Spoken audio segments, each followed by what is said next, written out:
नमस्कार, मैं योगेश कुमार एसके के यूट्यूब चैनल पर हार्दिक स्वागत करता हूं।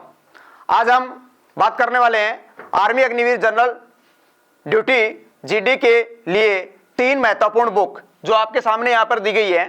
पहली जो बुक्स है वो आर्मी अग्निवीर के लिए भारतीय थल सेना जनरल ड्यूटी के वास्ते एक बुक दी गई है जिसके अंदर कंप्लीट सामान्य विज्ञान, गणित, तर्क शक्ति, सामान्य ज्ञान के सभी प्रश्नों को सम्मिलित किया गया है। तो अपनी तैयारी को पुख्ता करने के लिए, मजबूत करने के लिए आप एक कंप्लीट बुक ले सकते हैं जिसके अंतर्गत सभी विषयों को सम्मिलित किया गया है। इसी बुक के अंदर महत्वपूर्ण टॉपिक जो कि पिछले साल के दौरान आए हुए क्वेश्चनों को शामिल किया गया है उसको भी आप यहाँ पे सम्मिलित कर सकते हैं, यानी समझ सकते हैं। उसके लिए भी इसके अंतर्गत बुक्स में शामिल किया गया है। इसके अलावा आप 50 पेपरों का एक प्रैक्टिस सेट पेपर ले सकते हैं जो कि जीडी के अंतर्गत जितने भी क्वेश्चन जो लास्ट समय आए हुए हैं उनको इसमें शामिल किया गया है। तो 50 पेपरों का सेट है जिसमें अपनी तैयारी को और मजबूत किया जा सकता है। तो उसके लिए आप ये बुक ले सकते हो जिसको लाल किताब के नाम से प्रसिद्धि है, जो कि आप खरीद सकते हो। और अभ्यास पेपरों का सेट है, 50 पेपरों का यहाँ पे सेट दिया गया है। इसके साथ साथ अगर आप साइंस में वीक हो तो साइंस की एक स्पेशल बुक है, उस बुक को पढ़ सकते हो जो कि आर्मी सामान्य विज्ञान वस्तुनिष्ठ करके बुक दी गई है। इस बुक को आप ले सकते हैं। इसमें भौतिक विज्ञान, रसायन विज्ञान, जीव विज्ञान इन सभी टॉपिकों को भी शामिल किया गया है। इसी में कुछ जो कठिन प्रश्न है, ये जो कि क्वेश्चन दिए गए हैं, उन क्वेश्चनों का सॉल्यूशन भी इसके अंतर्गत उपलब्ध है। तो आप इस बुक को भी खरीद सकते हैं और आप अपनी विज्ञान की कमजोरी को दूर कर सकते हैं। तो आइए आज अपन बात करने वाले हैं विज्ञान के एक महत्वपूर्ण टॉपिक जो कि रसायन विज्ञान के अंतर्गत आता है, कार्बन और उसके अपरूप। कार्बन एंड एलोट्रॉप्स, कार्बन और उसके अपरूप की बात करेंगे। आज अपन पढ़ेंगे कि कार्बन और उसके अपरूप जो कि दिए गए हैं, इससे रिलेटेड जीडी के अंतर्गत, जनरल ड्यूटी के अंतर्गत बहुत बार ऐसा देखा गया है कि क्वेश्चन, एक क्वेश्चन, कभी कभी तो 2 क्वेश्चन भी इस टॉपिक से कवर किए गए हैं। तो अपन पढ़ेंगे कि कार्बन और उसके अपरूप क्या होते हैं। अगर हम बात करें पीरियोडिक टेबल में कार्बन का क्रम संख्या कौन सी है, तो पीरियोडिक टेबल के अंतर्गत यानी आवर्त सारणी में कार्बन को जो स्थान मिला है वो 6 नंबर पे मिला है। यानी पीरियोडिक टेबल के अंदर कार्बन की जो संख्या है,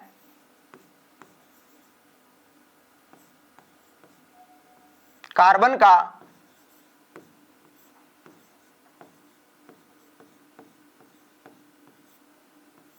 परमाणु क्रमांक, कार्बन का परमाणु क्रमांक है 6।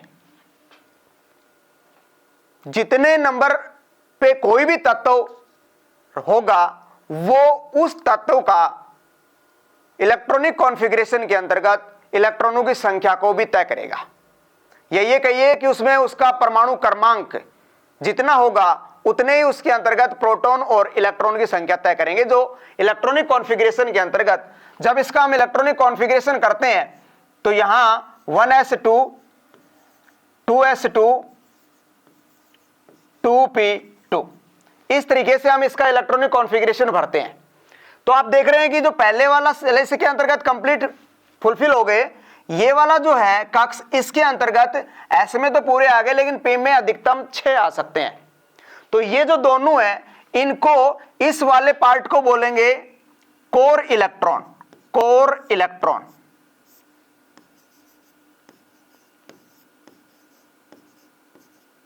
Core electron. और ये वाला जो पार्ट है इसको बोलेंगे संयोजी इलेक्ट्रॉन।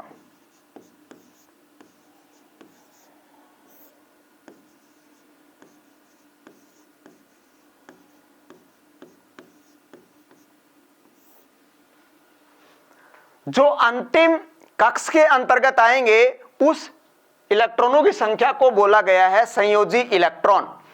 और जो शुरुआती जो पूर्ण रूप से भरे जाएंगे उनको बोलेंगे कोर इलेक्ट्रॉन। तो यहां एक महत्वपूर्ण क्वेश्चन जो कि पूछा हुआ क्वेश्चन है कि कार्बन में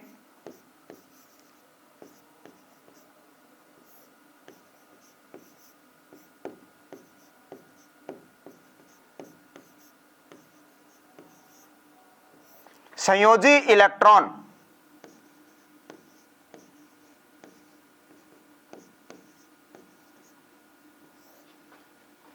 कितने हैं?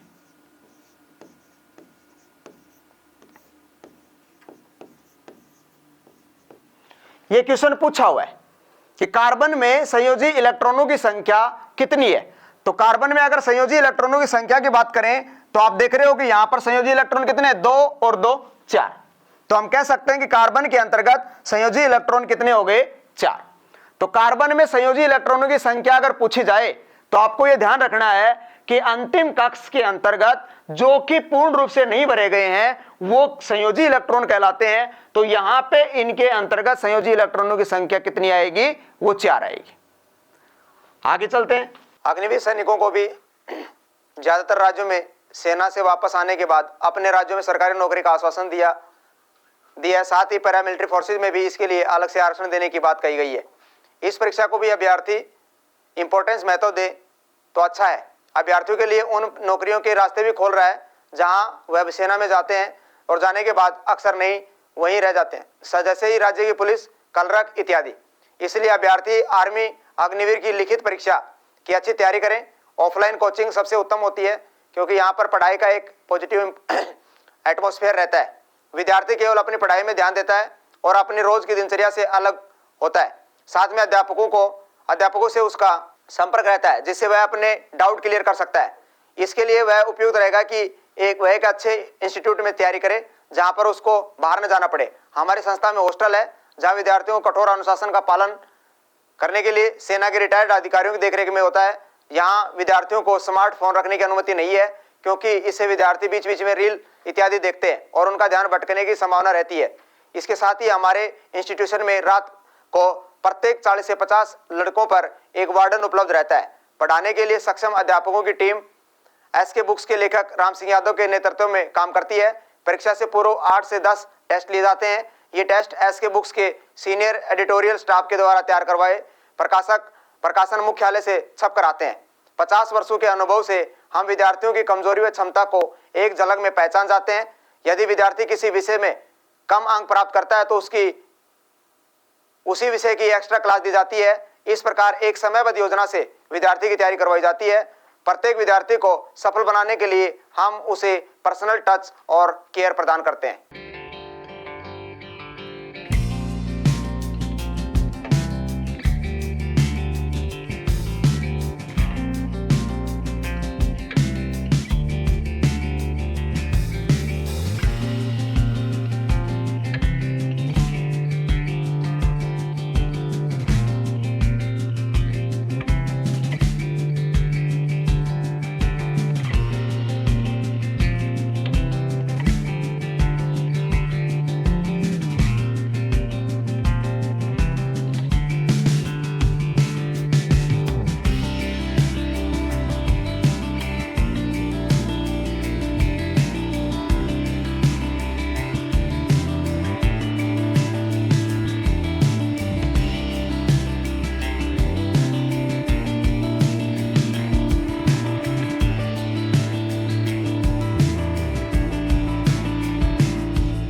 आगे हम बात करते हैं कि कार्बन का एक सिंबल है जिसको हम सी से डिनोट करते हैं।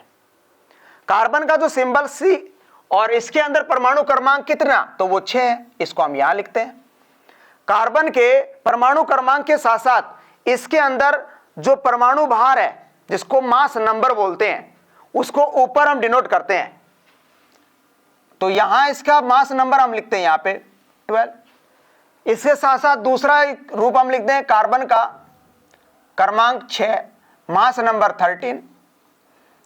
वह तीसरा हम रूप लिखते हैं कार्बन का सिंबल सी, क्रमांक 6 और मास नंबर 14।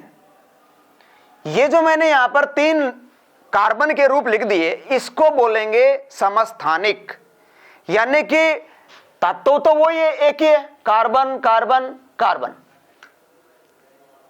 लेकिन इनमें देख रहे हो परमाणु भार तीनों का क्या है, अलग अलग है। जिसका परमाणु भार अलग अलग हो, क्रमांक एक ही समान हो, उन तत्वों को किस नाम से जानेंगे, उनको हम जानेंगे समस्थानिक के नाम से। तो ये क्या कहलाएंगे, समस्थानिक। तो कार्बन के अंतर्गत 3 समस्थानिक जो मोस्टली लिए जाते हैं, इसमें एक महत्वपूर्ण समस्थानिक की बात होती है और वो है ये, जिसको हम ये कह सकते हैं कि कार्बन का जो 14 समस्थानिक है उसको कार्बन डेंटिंग मेथड के रूप में इस्तेमाल किया जाता है। अब ये कार्बन डेंटिंग मेथड क्या होता है, कार्बन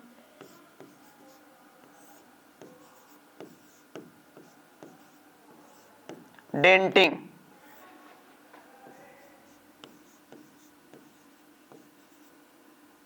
मेथड।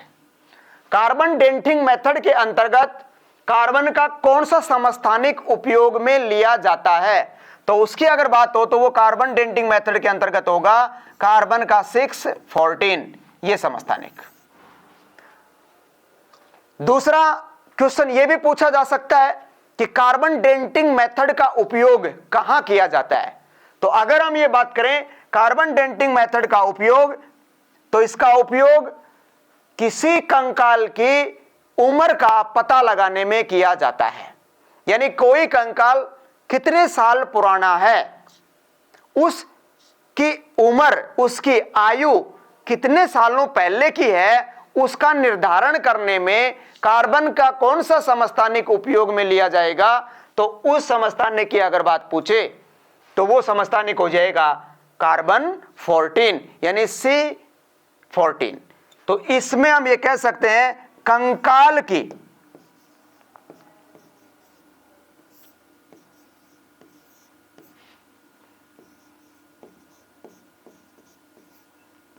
आयु का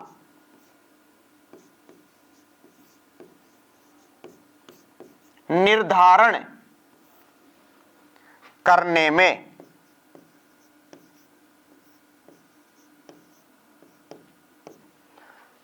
अगर क्वेश्चन इस प्रकार से पूछता है कि कार्बन डेंटिंग मेथड का उपयोग कहां किया जाता है, तो हम ये कह सकते हैं कंकाल की आयु का पता लगाने में किया जाता है कि कोई भी कंकाल जो कि कितने साल पुराना है तो उसकी उम्र का निर्धारण कार्बन डेंटिंग मेथड से होता है। तो इसमें भी कार्बन के एक समस्थानिक का यूज होता है। आगे हम बात करते हैं कार्बन, हमने बात करी भी कार्बन का सिंबल सी है, कार्बन, इसका सिंबल हम सी लेते हैं। आवर्त सारणी में कार्बन को छठे नंबर के ऊपर हम रखते हैं, तो इसका परमाणु क्रमांक कितना बन जाता है, 6। आवर्त सारणी का कार्बन एकमात्र ऐसा तत्व है जिसको हम अधातु तत्व भी कह सकते हैं। कैसा तत्व है ये, अधातु तत्व, नॉन मेटल, अधातु तत्व, ये अधातु तत्व है। और अधातु तत्व वो होते हैं जिनकी एक निश्चित, हम आकृति के तौर पे या ये कहिए एक चमक के तौर पे इनको नहीं जानते, क्योंकि इनकी आकृति निश्चित नहीं होती, कुछ ब्रिटल कंडीशन में होते हैं, भंगुर स्थिति में होते हैं, इनकी एक निश्चित चमक नहीं होती। विद्युत के मोस्टली अधातुएं कुचालक होते हैं, लेकिन यहां हम आगे पढ़ेंगे कि कुछ इसमें अपवाद है जिनमें चमक भी होती है और कुछ विद्युत के सुचालक की कंडीशन में भी लेंगे। तो कार्बन एक अधातु के तौर पे जाना जाता है, आवर्त सारणी में नंबर 6 पे आता है। परमाणु भार के तौर पे इसे हम 12, 13 और 14, जिसमें कार्बन डेंटिंग मेथड के तौर पे कार्बन 14 का उपयोग करते हैं। कार्बन एकमात्र ऐसा तत्व है जो सबसे ज्यादा यौगिक बनाता है। यौगिक मीन्स कंपाउंड।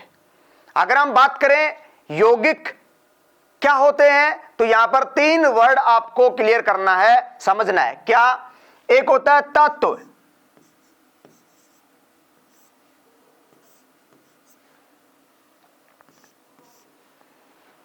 तत्व यानी कि एलिमेंट, कहता है जिस भी हम कण की बात करेंगे या परमाणु की बात करेंगे, जो परमाणु अपने आप में स्वतंत्र रूप से शुद्ध रूप में हो, उसको हम तत्व बोलेंगे। तो यहां हम कह सकते हैं परमाणु का शुद्धतम रूप, परमाणु का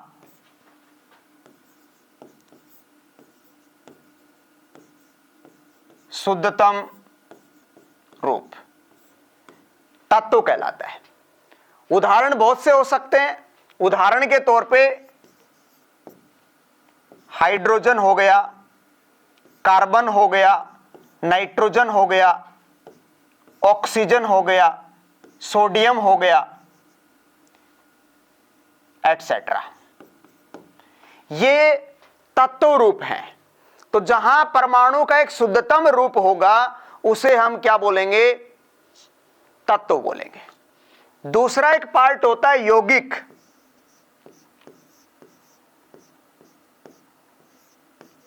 यौगिक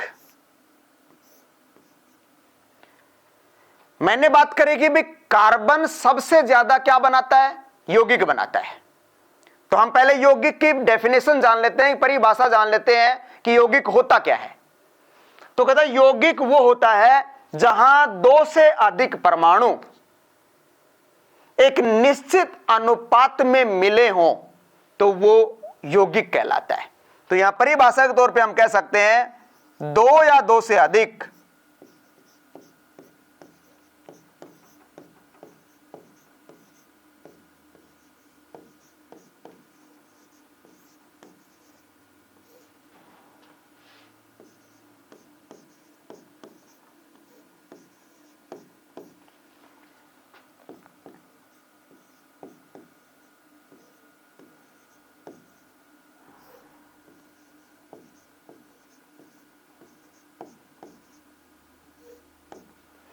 दो या दो से अधिक तत्वों का क्या निश्चित, ये ध्यान रखने वाला पॉइंट है। ये निश्चित कहता है कि जहां दो या दो से अधिक तत्वों का एक निश्चित अनुपात होगा वो क्या कहलाएगा? यौगिक कहलाएगा। अगर मैं इसके एग्जाम्पल की बात करूं तो एग्जाम्पल में हम कह सकते हैं H2O, CH4, NaCl, एटसेट्रा। आपको समझना यह है, हमने बात करी है यौगिक की। आप देख रहे हो कि यहां पर हाइड्रोजन के दो और ऑक्सीजन के एक मॉलिक्यूल्स निर्धारित मात्रा में मिल करके यौगिक का निर्माण कर देते हैं, इसलिए इसको हम एक यौगिक रूप में पाते हैं। तो इसका एक सूत्र क्या बन गया? H2O। दूसरा आप देख रहे हो कि यहां कार्बन का एक और हाइड्रोजन के चार मॉलिक्यूल्स मिलकर के फिर एक यौगिक का निर्माण कर देते हैं। जैसा कि आप देख रहे हो किसका सूत्र बनता है? मीथेन का, CH4।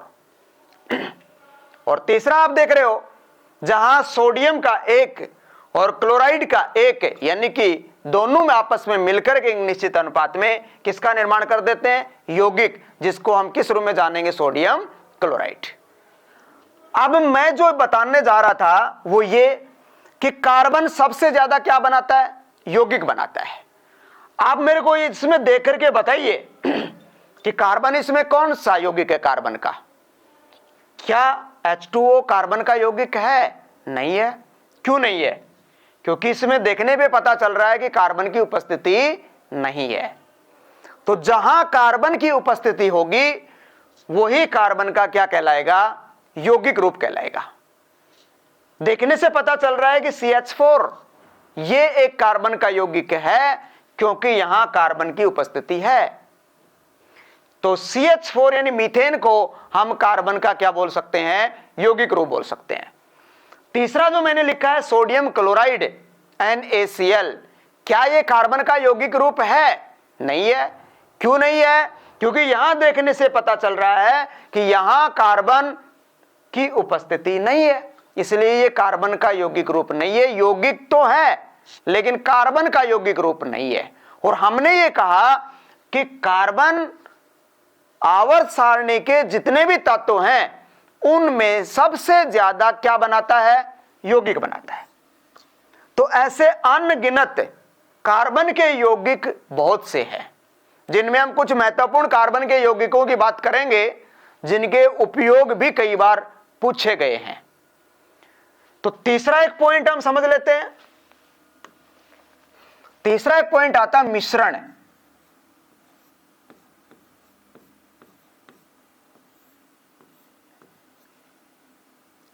मिश्रण की परिभाषा क्या होगी? जहां दो या दो से अधिक यौगिक, यहां हम यौगिक की बात करेंगे, कहता दो या दो से अधिक यौगिक असामान्य अनुपात में हो, यानी कि जिसका अनुपात फिक्स ना हो, निश्चित अनुपात नहीं हो, उसको क्या बोलेंगे? मिश्रण बोलेंगे। दो या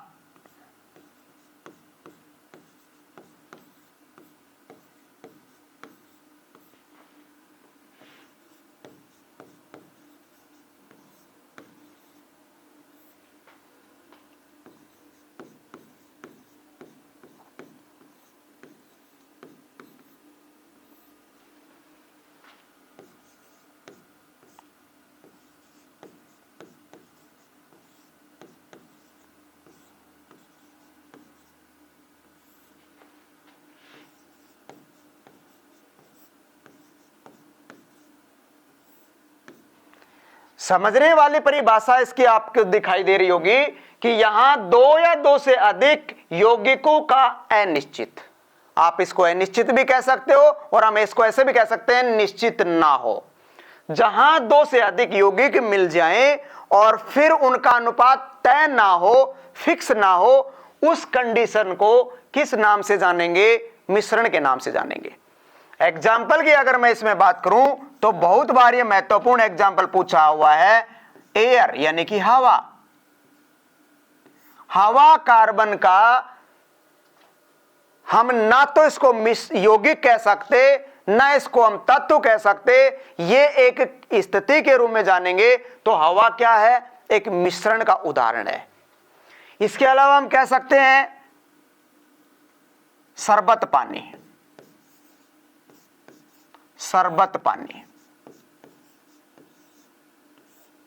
मोस्टली जो हम शरबत पानी बनाते हैं उसके अंदर हम हल्का सा नमक भी यूज करते हैं, उसमें हम शुगर यानी चीनी का भी इस्तेमाल करते हैं, पानी का भी रेशियो लिया जाता है, उसके अंतर्गत हम नींबू का भी उपयोग करते हैं। तो उसमें हम देख रहे हैं किसी का भी अनुपात फिक्स नहीं है, सबका अनुपात जो है वो असामान्य है।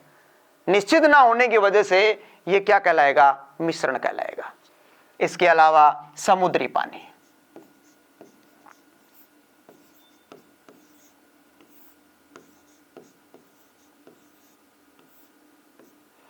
तो ये वो उदाहरण है जिसको हम कह सकते हैं मिश्रण के एग्जाम्पल। अब हम जो महत्वपूर्ण पॉइंट की बात कर रहे थे, जिसमें हम बात कर रहे थे कि यौगिक, हम कह रहे थे कि कार्बन एकमात्र ऐसा तत्व है जो सबसे ज्यादा क्या बनाता है? यौगिक बनाता है। तो कार्बन के हम यौगिक अवस्थाओं के कुछ उदाहरण के बारे में समझते हैं।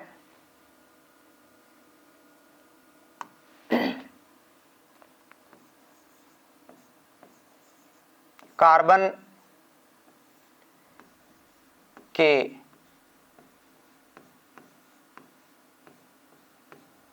यौगिक व उसके उपयोग।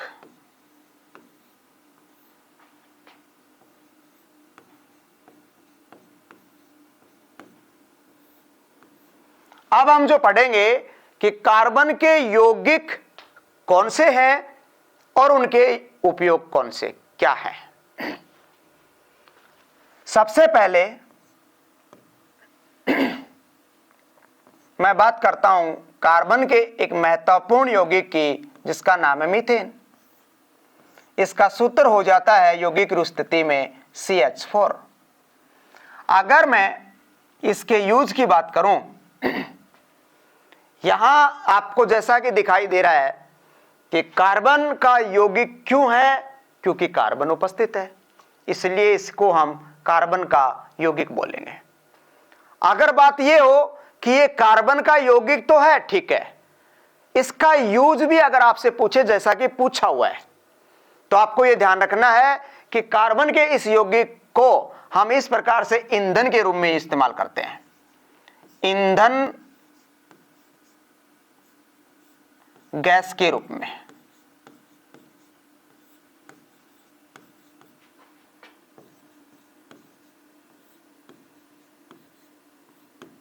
इसका यूज करते हैं। इसको दो अन्य नाम से जाना जाता है। इसको हम गोबर गैस, बायोगैस या मार्स गैस भी कहते हैं। इसको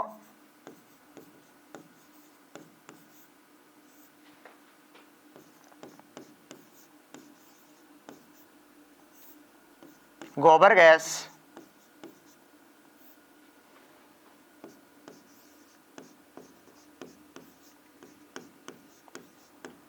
बायोगैस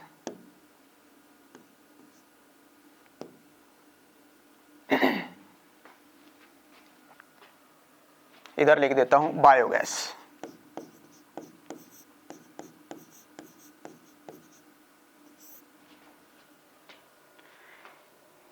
यहां आपको दिखाई दे रहा है कि इसको गोबर गैस, बायोगैस, यहां के बजाय मैंने यहां लिख दिया है गोबर गैस, बायोगैस व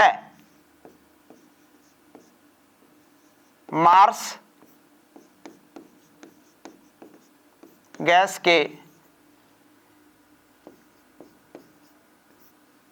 रूप में जाना जाता है।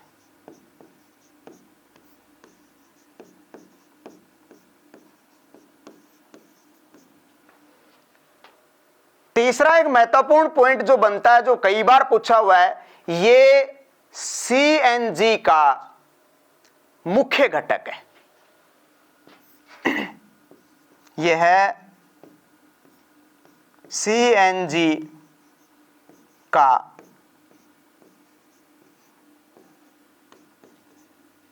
मुख्य घटक है।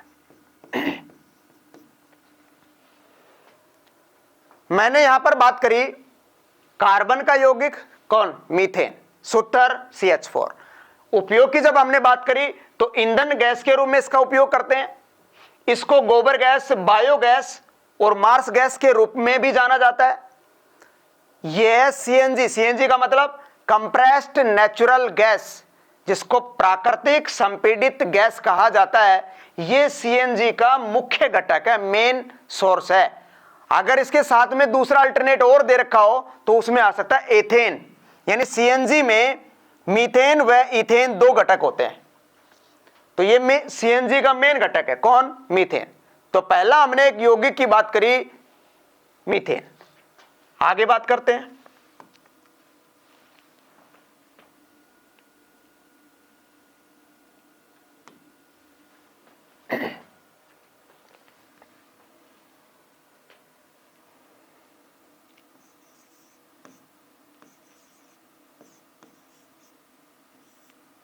जो हम कार्बन के यौगिक लिख रहे थे,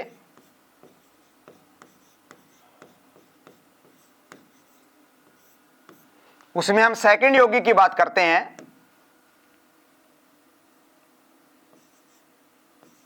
एथिलीन। एथिलीन सूत्र की अगर बात करें तो C2H4 एथिलीन। यह भी एक कार्बन का यौगिक है, जैसा कि आपको दिख रहा है कार्बन इसमें उपस्थित है। इसका उपयोग फलों को पकाने में किया जाता है। अब यहां फलों को दो तरीके से पकाते हैं, एक कृत्रिम तरीके से, दूसरा एक प्राकृतिक तरीके से। तो ये प्राकृतिक तरीके से फलों को पकाने में उपयोग करते हैं इसका। फलों को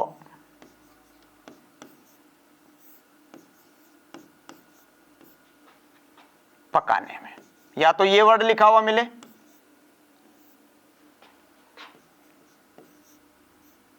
या इसमें वर्ड आ सकता है प्राकृतिक रूप से।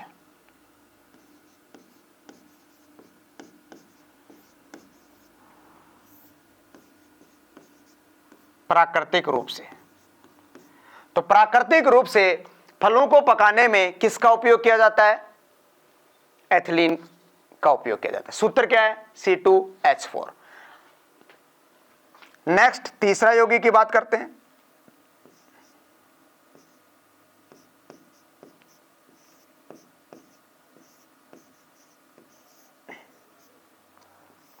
एसिटिलीन। सूत्र इसका हो जाएगा C2H2। एसिटिलीन ये भी कार्बन का यौगिक है, जैसा कि आपको दिख रहा है यहां भी कार्बन की उपस्थिति है। इसका उपयोग कहां किया जाता है? तो इसका उपयोग की अगर मैं बात करूं तो यहां यूज करते हैं इसको फलों को कृत्रिम रूप से पकाने में। यहां क्या है? प्राकृतिक रूप से। यहां वर्ड आता है फलों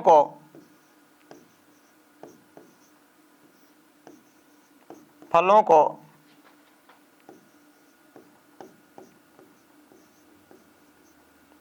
कृत्रिम रूप से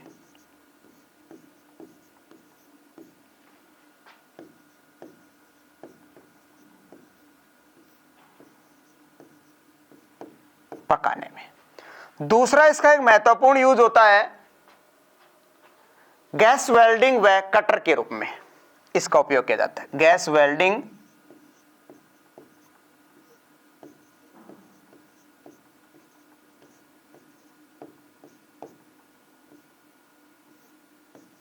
व कटर के रूप में। गैस वेल्डिंग व कटर के रूप में भी किसका उपयोग किया जाता है? एसिटिलीन गैस का उपयोग किया जाता है, जिसका सूत्र क्या है? C2H2। अगले एक महत्वपूर्ण यौगिक की बात करते हैं। नेक्स्ट एक महत्वपूर्ण यौगिक आता है क्लोरोफॉर्म।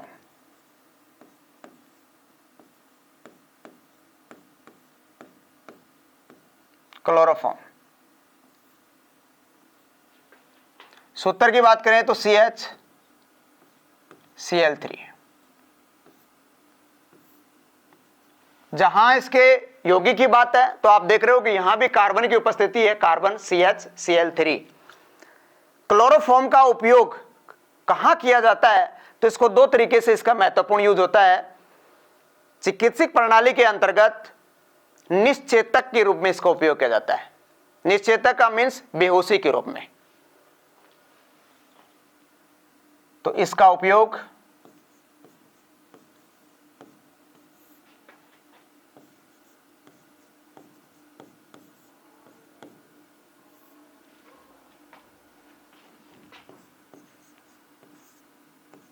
निश्चेतक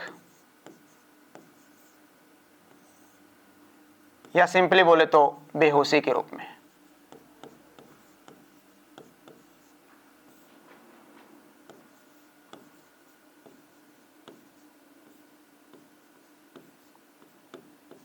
यानी चिकित्सक प्रणाली के अंतर्गत निश्चेतक या बेहोशी के रूप में इसका उपयोग किया जाता है। किसका? क्लोरोफॉर्म का। दूसरा इसका एक महत्वपूर्ण उपयोग है, हम देखते हैं कि कुछ फ्रूट्स सीजनल होते हैं जिसको हम सीजन पे ही इस्तेमाल करते हैं। जो मोस्टली फ्रूट्स आते हैं वो सारे के सारे सीजनल होते हैं, लेकिन सीजन के अलावा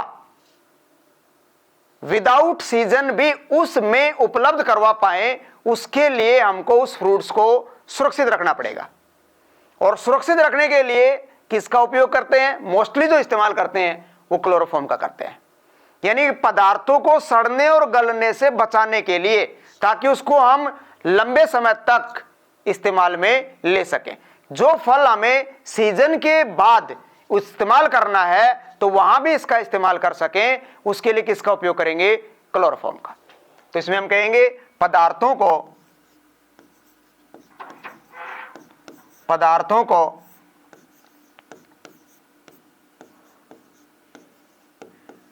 सड़ने व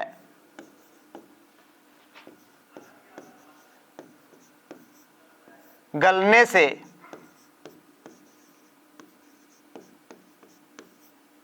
बचाने के लिए।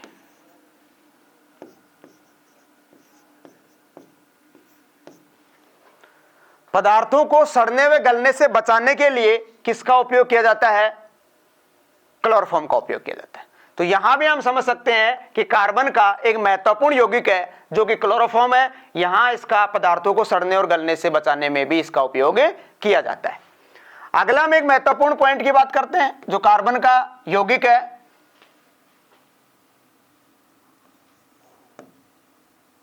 अल्कोहल।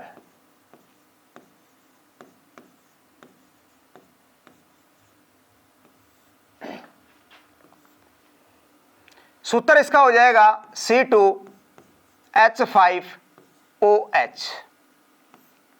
जैसा कि आपको दिख रहा है यहां भी कार्बन की उपस्थिति है, इसलिए इससे भी हम कार्बन का क्या बोलेंगे, यौगिक रूप बोलेंगे।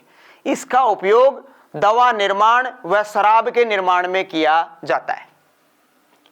इसका उपयोग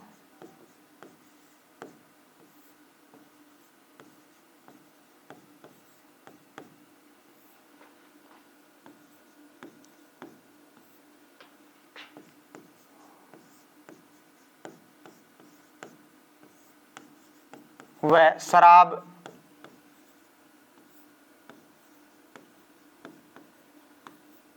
बनाने में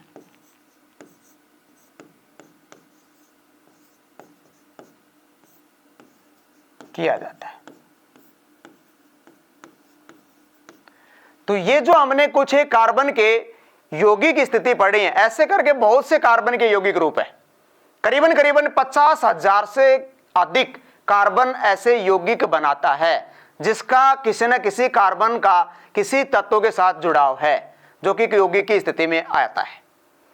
दूसरी अगर हम बात करें कि कार्बन यौगिक के साथ साथ मुक्त अवस्था में पाया जाता है, और मुक्त अवस्था में कार्बन के दो अपरूप लिए जाते हैं। एक क्रिस्टलीय अपरूप कहते हैं और एक अक्रिस्टलीय अपरूप बोलते हैं। कार्बन के अपरूप, तो कार्बन के अगर हम अपरूप की बात करते हैं, मुक्त अवस्था में कार्बन के दो अपरूप हैं। नंबर 1 क्रिस्टलीय,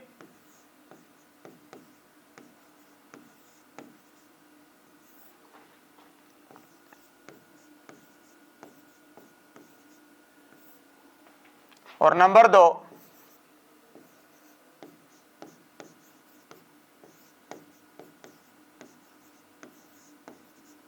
अक्रिस्टलीय अपरूप। कार्बन के दो अपरूप हैं, एक क्रिस्टलीय अपरूप है और एक अक्रिस्टलीय अपरूप है। जहां हम बात करें क्रिस्टलीय अपरूप की, क्रिस्टलीय अपरूप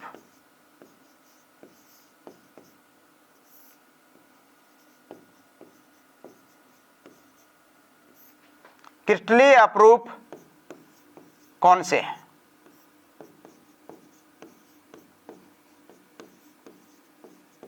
तो कहता है कि वो अपरूप जिसकी एक निश्चित चमक हो, एक आकृति हो, उसको कार्बन का क्रिस्टलीय अपरूप बोलेंगे। और इसमें जो कार्बन के क्रिस्टलीय अपरूप आएंगे वो हैं हीरा, नंबर 2 ग्रेफाइट,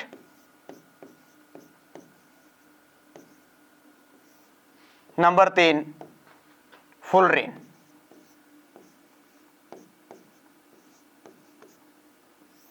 ये कार्बन के क्रिस्टलीय अपरूप है। अगर हम इसमें बात करें कि हीरा सबसे कठोर पदार्थ होता है, सबसे कठोर पदार्थ है। ये एक अपरूप के रूप में आता है जिसकी अगर हम बात करें, ये जो 3 अपरूप हमने लिखे हैं जिसकी हम बात कर रहे थे, हीरा, नंबर 1 हीरा, इसकी अगर हम कुछ प्रॉपर्टीज के बारे में जाने तो ये विद्युत का कुचालक होता है। विद्युत का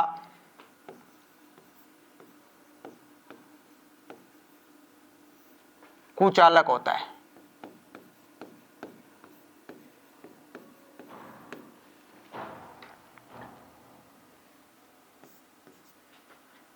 सबसे कठोर पदार्थ है, जैसा कि मैंने अभी बताया।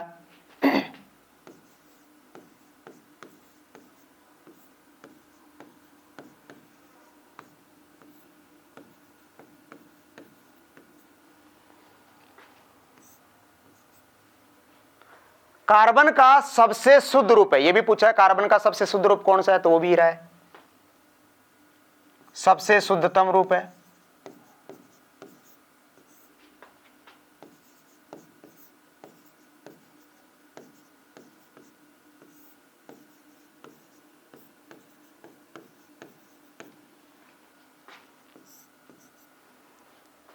इसका उपयोग दो तरीके से करते हैं, एक कठोर हीरे के रूप में जिसमें काला हीरा होता है, जिसका नाम है बोल्ट,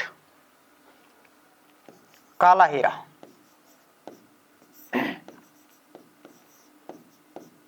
इसका नाम है बोल्ट, या इसका एक और नाम है कार्बोनेडो।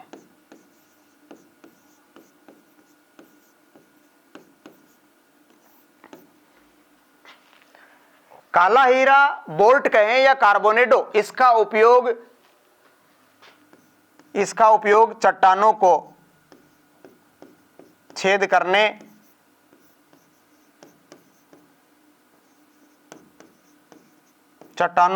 करने, व शीशे को काटने में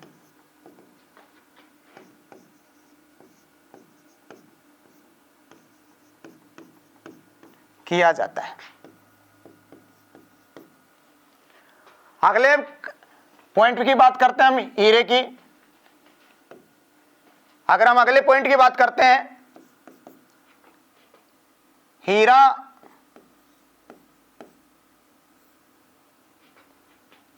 जो कि शुद्धतम रूप में पाया जाता है,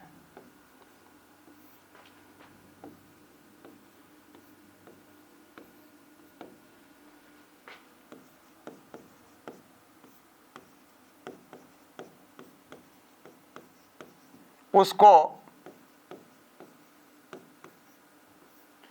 कुलेनोन के नाम से जाना जाता है। उसको कुलेनोन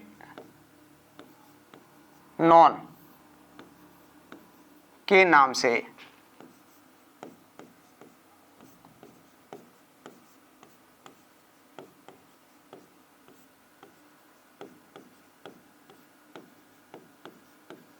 जाना जाता है। तो ये एक हीरे की महत्वपूर्ण विशेषता है। दूसरा जो हम बात करें ग्रेफाइट, तो ग्रेफाइट पे एक महत्वपूर्ण क्वेश्चन बन जाता है, जो कार्बन का दूसरा अपरूप था ग्रेफाइट, जो कि क्रिस्टलीय अपरूप है। ग्रेफाइट विद्युत का सुचालक होता है, विद्युत का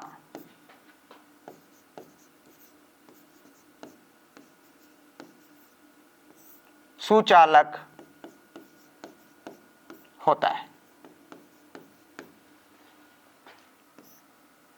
जहां बात हो ग्रेफाइट की, यह विद्युत का सुचालक है, इसलिए इसका उपयोग लेड पेंसिल बनाने में किया जाता है।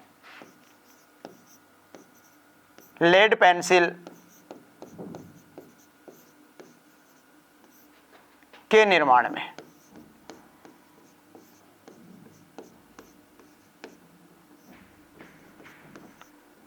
लेड पेंसिल के निर्माण में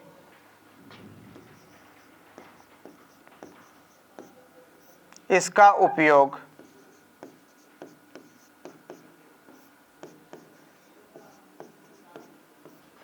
किया जाता है।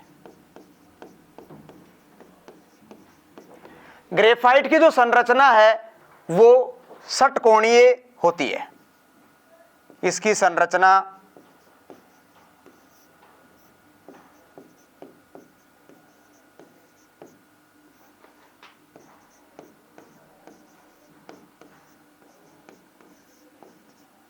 षटकोणीय होती है।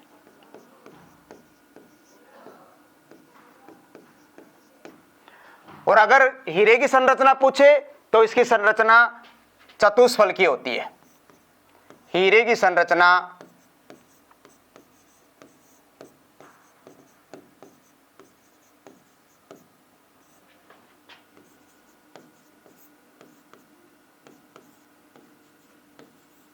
चतुष्फलकीय होती है।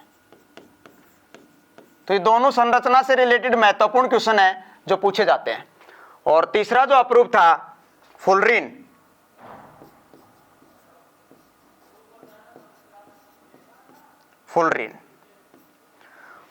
फुलरिन भी एक काले रंग का दूसरा पदार्थ होता है जिसको भी हम कार्बन का शुद्ध रूप कहते हैं। ग्रेफाइट भी कार्बन का शुद्ध रूप है, लेकिन सबसे शुद्धतम रूप अगर पूछे तो वो कौन है? हीरा है। और फुलरिन की जो संरचना होती है एक फुटबॉल के जैसी होती है। इसकी संरचना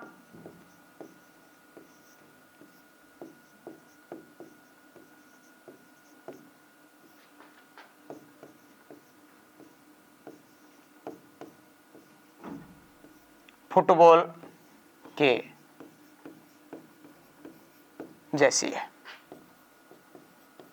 और फुलरिन भी विद्युत का क्या होता है? कुचालक होता है। तो इस तरीके से हमने यहां पढ़ा कार्बन के कुछ महत्वपूर्ण पॉइंट्स जो कि आर्मी जीडी के पॉइंट ऑफ व्यू से काफी महत्वपूर्ण है। तो इस एग्जाम की तैयारी के लिए एसके बुक्स सभी शॉप्स पर और ऑनलाइन भी अवेलेबल है। अगर आप ऑनलाइन लेना चाहते हैं तो उसका लिंक डिस्क्रिप्शन बॉक्स में अवेलेबल है। इस चैनल पर हम आर्मी भर्ती और अन्य सभी भर्तियों से संबंधित इंपॉर्टेंट जानकारी और स्टडी मटेरियल भी उपलब्ध कराते रहेंगे। तो इस वीडियो को लाइक कीजिए, चैनल को सब्सक्राइब कर लीजिए और अपने दोस्तों के साथ शेयर भी कीजिए। मिलते हैं अगले वीडियो में। जय हिंद।